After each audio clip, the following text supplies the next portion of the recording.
अर्श, अपनी बातचीत के दौरान हम लोगों ने एक केस डिस्कस किया था किसी एपिसोड में। काफी वर्ल्ड वाइड फेमस केस है, the exorcism of Emily Rose. British sure आपने सुना होगा। और एमिली रोज, यस। और कहते हैं कि उस लड़की के ऊपर मल्टीपल स्पिरिट्स ने आके पोजीशन कर लिया था जी। फर्स्ट ऑफ ऑल, एक पोजीशन में जब इस किस्म के हालात हो जाते हैं, बेकाबू हो जाते हैं, तो जस्ट टू इमेजिन कि एक से ज्यादा भी किसी बॉडी में, फर्स्ट ऑफ ऑल क्या ये पॉसिबिलिटी है? Is it like really possible कि ऐसा हो सकता है? यार मुझे ऐसा लगता है राहुल की पॉसिबल है। और जो आप एमिली रोज बता रहे हैं उसका असली नाम एनेलीज मिशेल था और उस पर मल्टीपल पोजीशन हुए हैं। लोगों को मल्टीपल पोजीशन का मतलब ये लगता है कि एक साथ सारी स्पिरिट्स आ गई, पर सच्चाई ये होती है कि एक एक करके स्पिरिट आती है। ओके, कभी दिस मेक सेंस। उदाहरण के तौर पर कभी आपके शरीर में बेताल है, तो कभी शाकिनी है, तो कभी डाकिनी है, कभी कोई प्रेत है, तो कभी कोई भूत है। इस तरह से इस चीज का कोई इंडियन एग्जाम्पल है आपके पास? इस चीज के कम से कम नहीं तो 25 से ज्यादा इंडियन एग्जाम्पल्स हैं राहुल। बस अपने यहाँ अंधविश्वासों को इतना बढ़ावा नहीं दिया जाता है, इस वजह से कुछ ऐसे केसेस हैं जो सामने आए नहीं, which is very good. Okay, if you से सो। उन केसों को छुपा दिया गया। मैं भी एक ऐसे केस से रूबरू हुआ था जहां पर मल्टीपल पोजीशन था, जहां पर एक नहीं राहुल 5 अलग अलग आत्माओं ने एक लेडी को बस में कर रखा था। क्या थी कहानी इस लेडी की? तो ये लेडी क्रिश्चियन थी बेसिकली, और इसे किसी भी तरह की नेगेटिविटी से कोई मतलब नहीं था। ये उनको नेग्लेक्ट कर देती थी पूरी तरीके से। ओके। इसका ट्रांसफर हुआ एक नए शहर में। ये एक सरकारी अफसर थी। नए शहर में आने के बाद इसे जो मकान मिला, वहां से मार्केट के बीच की दूरी में बीच में कब्रिस्तान पड़ता था, मुस्लिमों का स्पेशली। ओके। इस लेडी ने क्या करा कि अपना रास्ता पहले बदला, क्योंकि वो नहीं जाना चाहती थी इन सब चीजों में। पर जब रास्ता कोई और मिला नहीं, तो उसे कब्रिस्तान से ही होके जाना पड़ता था। गेट खुला रहता था और करीब शाम के 8 बजे गेट बंद हो जाता था। तो ऐसा एक पूरा सिनेरियो था। ओके। पहले दिन जब वो वहां से निकली, उसे कुछ आभास नहीं हुआ, सब कुछ नॉर्मल था। करीबन 6 महीने के बाद राहुल, उसे पहली बार ऐसा लगा कि उसके पीछे कोई आ रहा है, जो कि आमतौर पर मोस्टली सभी को लगता है कि उसके पीछे कोई भूत आ रहा है, हम लोगों के पीछे कोई आ रहा है, मैं पकड़ लेगा। वो जब भी कब्रिस्तान के अंदर जाती, उसे कुछ अनयूजुअल 6 महीने के बाद महसूस होने लगा। इसी के साथ साथ एक दिन रात को वो किसी से फोन पर बात कर रही थी। वो बात करते करते सो गई। जब वो सोकर उठी है और उसने फोन किया है अपने दोस्त को और पूछा है कि फोन कब कटा, तो उसका दोस्त कहता है तुम रात में बहुत जोर जोर से चिल्ला रही थी। रात में ये कह रही थी कि मुझे दफन मत करो। ओके। नींद में? ओके। और ये क्रिश्चियन थी। क्रिश्चियन में ऐसे नहीं बोलते कि दफन कर दो। इसने बोला कि मैं ऐसा कैसे बोल सकती हूँ, और दफन क्यों करना, मतलब मैं तो जिंदा हूं। तो वो ये कहने लगा कि तुम एक लड़के की आवाज में बोल रही थी, तुम भारी आवाज करके बोल रही थी कि मुझे दफन मत करो। ओके। इसने कहा कि ऐसा बकवास मत करो, तुम मुझे डराने की कोशिश कर रहे हो और ऐसा कुछ नहीं है। ये हर बार एक सब्जी वाले से सब्जी लेती थी। करीब 7 महीने बीते होंगे, ये उस सब्जी वाले के पास दोबारा गई, जो कि कब्रिस्तान से लगा हुआ एक रोड था जहां पर सब्जी मिलती थी मोस्टली। एक तरफ कब्रिस्तान की दीवार थी और दूसरी तरफ सब्जियां मिल रही थी। ओके। तो इस लेडी ने सब्जी ली और उस दिन सब्जी वाले से बहस कर ली। शायद किसी वजह से बहस हो गई होगी। तो सब्जी वाले ने कहा कि बहस करोगे तो घर नहीं जा पाओगे। पर ये लेडी अफसर थी, तो इसने कहा कि मुझे रोकने की किसी की हिम्मत नहीं है, और ये उसको सुनाकर सब्जी वाले के साथ बहस करके वहां से चली गई। ओके। तो कुछ आलू थे, कुछ टमाटर थे, नॉर्मल सब्जी जैसे होती है जी। तो इसने देखा कि सामने एक छोटी सी बच्ची खड़ी है, जिसके हाथ में आलू है और टमाटर है। एक आलू और एक टमाटर है कब्रिस्तान के अंदर। और वो लड़की एकदम बीचों बीच वाले जो फुटपाथ था उस पर खड़ी थी। ओके। हाथों को ठीक वैसे करे जैसे तराजू होता है जी, ठीक वैसे ही। और राहुल, अब विश्वास मानोगे, एक हाथ में इस लेडी के आलू था और एक हाथ में टमाटर था। वो लड़की जैसे ही आलू वाला हाथ नीचे कर रही थी, वैसे ही इस लेडी का जो हाथ में आलू थे, उसको ऐसा लग रहा था कि कोई बहुत भारी चीज है, करीबन 40-50 किलो की, और ये एक ही साइड होकर बैठ गई। ओके। मतलब वो पूरा कंट्रोल कर रही थी लड़की, सामने से दिख रहा था उसको। जब उसने बैग छोड़ा है अपना और आलू वाला बैग खोला है राहुल, तो उस बैग में एक सरकटी लाश थी। वो लाश करीबन होगी 8-9 साल के बच्चे की। मतलब जिस बैग में इनके आलू थे उसको जब उन्होंने खोला तो वहीं पे बच्चे का सर पड़ा हुआ था। हाँ, जैसे वो भारी हुआ, वो गिर गई साइड होकर। जब उन्होंने देखा उस बैग को खोलकर तो उस बैग में सरकटी लाश थी, सर नहीं था। द मोमेंट उन्होंने गला घुमाया है, उस लड़की के हाथ में एक लड़के का कटा हुआ सर था। इसके बाद उन्होंने जीसस क्राइस्ट का नाम लिया और वहां से जैसे तैसे निकल गई। ये वारदात उन्होंने बहुत सारे लोगों को बताई। जिस चर्च में वो जाती थी उस चर्च के फादर से भी बताई, तो उन्होंने कहा कि कुछ नेगेटिविटी होती है, उसको इग्नोर कर दो। ओके। उन्होंने इसको इतना हैवी नहीं लिया, बहुत लाइटली लिया और कहा कि चलो सब ठीक हो जाएगा। इसके बाद अगले दिन की बात, वो सोकर उठती हैं, वो ब्रश करने जाती हैं, तो ब्रश करते करते राहुल उनको ऐसा लगता है कि उनके दांत बड़े ढीले हो गए हैं। ओके। द मोमेंट वो थोड़ा सा तेज करती हैं ब्रश को, उनके दांत सारे टूट कर गिर जाते हैं। करीबन 8-9 दांत एक साथ टूट के गिर जाते हैं, टूटकर सिंक में गिर जाते हैं। ओके। अब उन्हें लगता है कि ये दांत सारे टूटकर गिरे तो गिरे कैसे, मुंह से पूरा खून निकलने लगता है। जैसे तैसे वो एडजस्ट करती हैं और बाद में जैसे ही वो फोन करती हैं डेंटिस्ट को और बोलती हैं कि मेरे दांत में प्रॉब्लम हो गई या ऐसा अपनी चीजें बताती हैं, वो वापस से जैसे ही घर से बाहर निकलती हैं और अपने आप को शीशे में देखती हैं तो उसके दांत पूरे ठीक होते हैं। उनके दांत में कोई भी दिक्कत नहीं होती है। ओके।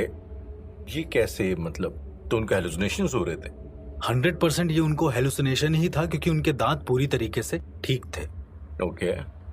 द मोमेंट वो बाहर जाती हैं और अपने डेंटिस्ट को अपने दांत दिखाती हैं तो वो कहती हैं कि एवरीथिंग इज ओके, ऐसा कुछ खराब नहीं है। बट एक चीज थी उनके दांत में, उनके एक दांत और निकल रहा था, विजडम टूथ। क्या राहुल आप बताइए, इतनी बड़ी उम्र में जी 45 से 50 साल की उम्र में क्या, क्वाइट इम्पॉसिबल। बट उनके निकल रहा था और ये बड़ी शॉकिंग बात थी। उन्होंने कहा मेरे विजडम टूथ ऑलरेडी निकल चुका है, आप देखिए डॉक्टर ये क्या है। तो डॉक्टर ने जब उसको एग्जामिन किया राहुल, तो वो दांत पूरी तरीके से सड़ चुका था। डॉक्टर ने अपॉइंटमेंट दी कि आप अगले दिन आइए, अगले दिन हम चेक करते हैं। खैर इतना होने के बाद वो वापस घर गईं। रात को वो खाना खा रही थी। उन्होंने राइस खाया होगा 1 चम्मच। उस राइस खाने के बाद उनको ऐसा लगा कि उनके पेट में बहुत तेज दर्द हुआ है। द मोमेंट वो अपने वॉशरूम गई हैं, शायद उनको फ्रेश होना था जी, वो फ्रेश होने गई हैं, वहां से उठकर वापस आई हैं। उनको वापस से ऐसा लगा कि वो पेट दर्द फिर से शुरू हो गया। शायद उनको कुछ पेट की बीमारी हो गई होगी, कुछ ऐसा हो गया होगा। डायग्नोस करने पर पता चला उनको फूड पॉइजनिंग हो गई है। ओके। जिसकी दवा चलाया उन्होंने। बट ये इतना कॉमन था नहीं, क्योंकि वो बहुत अच्छे से रहती थी। फूड पॉइजनिंग होना इम्पॉसिबल है, वो भी 2nd स्टेज का, एकदम से। ओके।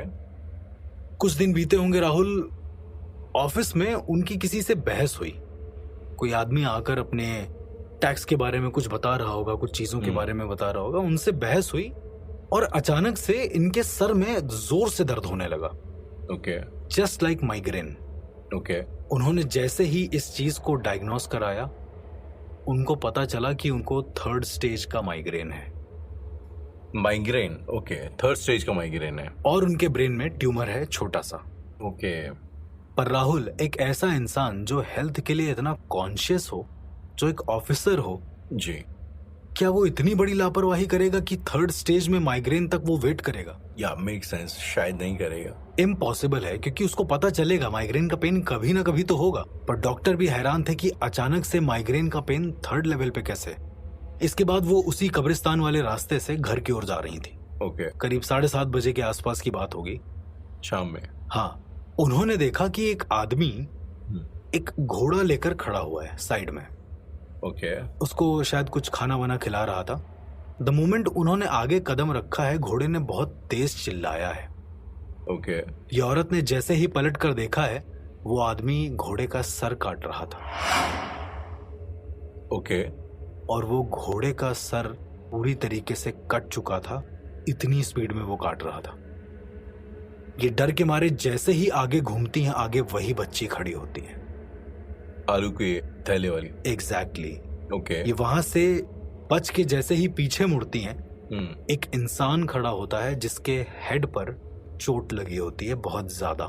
ओके। एंड अब उनके पास कोई जगह नहीं होती भागने के लिए, तो जैसे तैसे उस इंसान को धक्का मारकर वो जाती हैं। तो कब्रिस्तान से बाहर निकलने से पहले पहले उनको एपिलेप्सी का अटैक आता है। ये पहले उन्हें ऐसी कोई दिक्कत नहीं कभी नहीं थी कोई दिक्कत, एपिलेप्सी की सीजर वाली कभी कोई दिक्कत नहीं थी। और Okay. अटैक आता है और वो वहीं पर बेहोश हो जाती हैं। राहुल, अगले दिन डायग्नोस करने पर पता चलता है इनको सारी बीमारियां हैं। रातों रात सारी बीमारियां हैं। ओके। अब ये बड़ी गुमसुम सी रहने लगी थी, इनको बड़ा अजीब सा लगने लगा था। तो डॉक्टर जब भी डायग्नोस के लिए आते थे, उनको एक बड़ा डिफरेंस लगता था कि कभी उनको सिर्फ सीजर्स हो रहे हैं, कभी उनको सिर्फ ट्यूमर बढ़ रहा है, दिमाग वाला। कभी अचानक से उनको ऐसा लगता था कि उनका जो धड़ है वो पूरा सुन्न हो गया है, ओके। सिर्फ गला है उनका। और कभी उनको अचानक से लगता था कि उनके सर में बहुत जोर से चोट लगी है। ओके। डॉक्टर भी नहीं समझ पा रहे थे कि ये प्रॉब्लम आखिरकार हो क्यों रही है। 7 दिन अगर एपिलेप्सी बनी रहती थी तो 7 दिन ट्यूमर बना रहता था। तो 7 दिन के बाद ट्यूमर क्या थोड़ा रिसीड कर जाता था, कम हो जाता था? बिल्कुल नहीं, ट्यूमर फाइंड आउट ही नहीं होता था। फाइंड आउट ही नहीं होता, डायग्नोस ही नहीं होता। डायग्नोस ही नहीं होता था। और डॉक्टर को ये सबसे ज्यादा यूनिक लग रहा था। डॉक्टर ने पूरा सीटी स्कैन किया उनका, लेकिन उस पर भी कोई रिपोर्ट नहीं आई। उस पर ये आया कि everything is normal. But how is it possible? Exactly, how is it possible? तब जाकर किसी फादर को ये चीज दिखाई गई। ओके। उन्होंने कहा this is not a normal case. एक दिन की बात है, ये लेडी रास्ते से जा रही थी तो इनको रास्ते में एक फकीर मिले। ओके। और वो कहने लगे कि तुम्हारे साथ बहुत ज्यादा गलत चीजें हो रही हैं, उसको सुधार लो। पर इसने सुनी नहीं। ओके। क्योंकि ये स्केप्टिक थी और जैसा भी इनका बिलीव था, क्राइस्ट को मानती थी, पर ये ज्यादा चर्च जाना भी इन्होंने बंद कर दिया था। फिर एक दिन इन्होंने अपने ही छत से कूदने की कोशिश करी। ओके। कौन से माले पे घर था इनका? नॉर्मल फर्स्ट फ्लोर पर ही था। अच्छा। वहां से कूदने की कोशिश करी, पर ये जैसे ही कूदी हैं, ये एक कुत्ते के ऊपर गिर गई हैं। ओके। ऐसा लग रहा था कि ये कुत्ते को ही टारगेट कर रही हैं। इनकी छलांग कम से कम होगी 4-5 फीट के आसपास की। अच्छा। लेकिन राहुल, दिक्कत ये नहीं थी। दिक्कत उस दिन पूरे मोहल्ले वालों ने देखी कि ये उस कुत्ते को खा रही थी, सबके सामने वहीं पर बैठकर। और ये सबसे कह रही थी कि तुम भी खा लो, तुम्हें भी अच्छा लगेगा। इसके बाद उन्हें कभी अचानक से सर में दर्द होने लगता, कभी अचानक से वो बैठ जाती, कभी अचानक से वो बहुत ज्यादा बोलती, और कभी अचानक से एपिलेप्सी का एक अटैक आता और वो गिर जाती। एट दी एंड जब मोहल्ले के कुछ लोगों ने अच्छे पंडित को बुलाया तो उसने बताया कि इस पर एक नहीं 4 अलग अलग आत्माओं का साया है। ये ऐसा उसको कैसे पता लगा? ऐसा उन बाबा को कैसे पता लगा? जब उन बाबा ने इन्हें देखा तो दरअसल ये एक नहीं 4 अलग अलग सिम्टम्स शो हो रहे थे। जैसे कि मैंने आपको बताया, डॉक्टर पहचान नहीं पा रहे थे। पर जब बाबा ने अपनी क्रिया के दौरान देखा तो उन्होंने बताया कि ये किसी ऐसी जगह गई जहां पर मृत आत्मा ऑलरेडी हैं। फिर पता चला कि कब्रिस्तान तो जाती ही थी। फिर वो जो फकीर था जी, उसको ढूंढा गया, क्योंकि वो वहीं का फकीर था। उसने कहा, हाँ, कब्रिस्तान का। ओके। उसने एक बार आगाह करने की कोशिश करी थी, पर इन्होंने सुना नहीं। तब उस फकीर ने बाबा को बताया कि ये जिन कब्रों के ऊपर से होकर गई हैं, कुछ कब्र ऐसी थी जो ऑलरेडी जमीन पे बना दी गई थी। तो जिस फुटपाथ पर ये चल रही थी, उस फुटपाथ पर 4 कब्रें थी टोटल। हुआ करती थी एक जमाने में, एक जमाने में हुआ करती थी, अब उस पर रोड बना दी गई थी। और इस कब्रिस्तान से कोई आता जाता नहीं था मोस्टली। तो जिस दिन ये गुजरी हैं उस कब्रिस्तान से, तो इस फकीर ने बताया कि ये एक दिन परफ्यूम लगाए हुए थी और उस कब्र के ऊपर से गुजर गई थी एक निश्चित समय पे। जिससे हुआ ये कि चारों कब्र की जो आत्माएं थी वो जागृत हो गई थी। और उन आत्माओं की मौत जैसे हुई राहुल, ठीक वैसा ही इनको होने लगा। एक की मौत एपिलेप्सी से हुई, एक के ट्यूमर से हुई, और एक के हेड में चोट लगने से, और एक का धड़ अलग होने से। अलग हो गया। उस दिन पता चला कि इनको मल्टीपल पोजीशन है। उस फकीर ने भी अपनी चीजें करी, बाबा ने भी अपनी चीजें करी, सबने अलग अलग तरीके से चीजें आजमाई। तब पता चला कि वो अलग अलग रिप्लाई दे रहा है। जब उस पर दरूद शरीफ दम करके फूकी गई तो उसके अंदर एक जो मुस्लिम आत्मा थी बेसिकली, तो उसने जवाब दिया। लेकिन ये चीज अर्श कैसे फाइनलाइज हुई कि एक्स नंबर ऑफ आत्मा इनके अंदर है, भले 5, 6, 7 व्हाटएवर? क्योंकि 4 बीमारियां थी, 4 कब्रें थी, ये सारी चीजें इसी से मैच खा गई। अच्छा। इसके अलावा कोई सिम्टम्स था ही नहीं इनके अंदर। और इसके बाद जब हर इंसान ने अपनी अपनी क्रिया करी तो पता चला उसमें 2 हिंदू और 2 मुस्लिम आत्माएं थी। 2 हिंदू को कब्रिस्तान के अंदर गाड़ा गया था और वो ऐसी लाशें थीं जो अनजान लाशें थीं, इसलिए उन लोगों को उसी कब्र में गाड़ दिया गया था। ओके। वरना हिंदू का तो शमशान घाट में होता है mostly। एग्जैक्टली। तब ये पता चला कि 2 हिंदू और 2 मुस्लिम की आत्माएं हैं जो इनके ऊपर हैं, जो इनके ऊपर हफ्ते दर हफ्ते आती हैं और जिंदगी जीने की कोशिश करती हैं। राहुल, कहा जाता है कि आत्माओं की जब इच्छाएं अधूरी रह जाती हैं, वो किसी बीमारी या किसी वजह से वो मर जाती हैं, उनका मरना लिखा नहीं होता है, तो उनकी बहुत तीव्र इच्छा होती है कि वो किसी के शरीर में जाएं और खुद को जीने की कोशिश करें। जो अधूरे काम छूट गए शायद उनको भी पूरा करें, जीवन जीने की कोशिश करें एक तरीके से। तो ये इस तरह से यहाँ पर समझ में आया। उसके बाद इस औरत को उसी कब्रिस्तान के बीचों बीच ले जाकर खड़ा कर दिया। ऐसा कहा जाता है सुबह की जो नमाज होती है मस्जिद में, वो नमाज सुनते ही जितने भी रूहें होती हैं वो सब कब्र में चली जाती हैं। ओके। तो द मोमेंट उस लेडी को वहां पर खड़ा किया गया, पहली अजान हुई सुबह की और वो लड़की आधी तरीके से ठीक हो गई। उसके बाद भी वो 2 आत्माएं जो हिंदू धर्म के हिसाब से थी वो थी। अब कब्र खोदा गया तो पता चला कि 2 कब्र ऐसी हैं जिनमें तख्ते नहीं लगे हुए हैं। मुस्लिमों में बेसिकली तख्ते लगाए जाते हैं, तो उसमें तख्ते नहीं लगे हुए हैं। उन लाशों को निकाला गया, प्रॉपर शमशान घाट ले जाया गया और उसी लेडी के हाथ से जलवाया गया। तो इस तरह से इस लेडी ने इन 4 आत्माओं को कहीं ना कहीं मुक्ति दे दी, लेकिन अपने आप को शायद सैक्रिफाइस करके। मोस्टली उसके शरीर में अब जान नहीं बची थी ये सब करने के बाद। ओके। लेकिन एक और चीज हुई राहुल, ये सब आत्माओं की शांति करने के बाद वो लेडी बड़ी ही मिस्टीरियस तरीके से ठीक होने लगी। ओके। जितनी भी चीजें डायग्नोस हुई थी वो सब नॉर्मल होने लगी एक एक करके। और इसके बाद राहुल वो हुआ जो किसी ने नहीं सोचा था। उस लड़की ने, उस लेडी ने जी, वो पूरा शहर छोड़ दिया और आज तक किसी को नहीं पता है कि वो लेडी है कहाँ पे। लेकिन वो ठीक हो गई थी, ये बात श्योर? ये बात श्योर है क्योंकि जब वो बाबा आए थे, मैंने बताया था जो बाबा और फकीर आए थे, तो वो बाबा के साथ मैं था और मैंने पूरा ये प्रोसीजर देखा था अपनी आंखों से। 100% था कि वो औरत ठीक तो हो गई थी, लेकिन उसके बाद उसने शहर क्यों छोड़ दिया, वो कहाँ गई, क्या कर रही है, अब किसी को नहीं पता। किसी भी चर्च में नहीं मिली वो, उसके बाद से वो दिखी ही नहीं। ये समझ लीजिए उसका डेटा ही गायब हो गया। ओके। तो ये एक मल्टीपल पोजेशन का केस था जो मैंने अपनी आंखों से देखा था, जो बहुत ही ज्यादा भयानक था। अर्श, अपनी बातचीत में हम लोगों ने भानगढ़ और जमाने भर की हॉन्टेड प्लेसेस की बात करी जी, और भी कई मंदिरों की बात करी, लेकिन अक्सर हम लोग बचपन से एक एक स्टोरी प्लॉट सुनते आ रहे हैं। एक लोनली सा हाईवे था और उसमें एक गाड़ी जा रही थी सही, और सही, हाँ। एक खूबसूरत लड़की ने लिफ्ट मांगी और बैठी। उसके बाद फिर पता चला कि वो तो हम दोनों के मुंह पर ये कहानी रटी हुई है। देखिए, वो मुझे लगता है भारत का बच्चा कहीं ना कहीं उसने ये कहानी सुनी हुई है जी। तो just to like in a way cross verify, क्या ऐसी वाकई में कोई कहानी है जहाँ पे कोई ऐसा एक हाईवे है, सो कॉल्ड हाईवे है, जहाँ पे इस किस्म की कोई हॉन्टेड हरकत होती है? और अगर मैं कहूँ राहुल, एक ऐसा हाईवे है जहाँ पर एक ही दुर्घटना करीबन 600 से ज्यादा बार हुई है, तो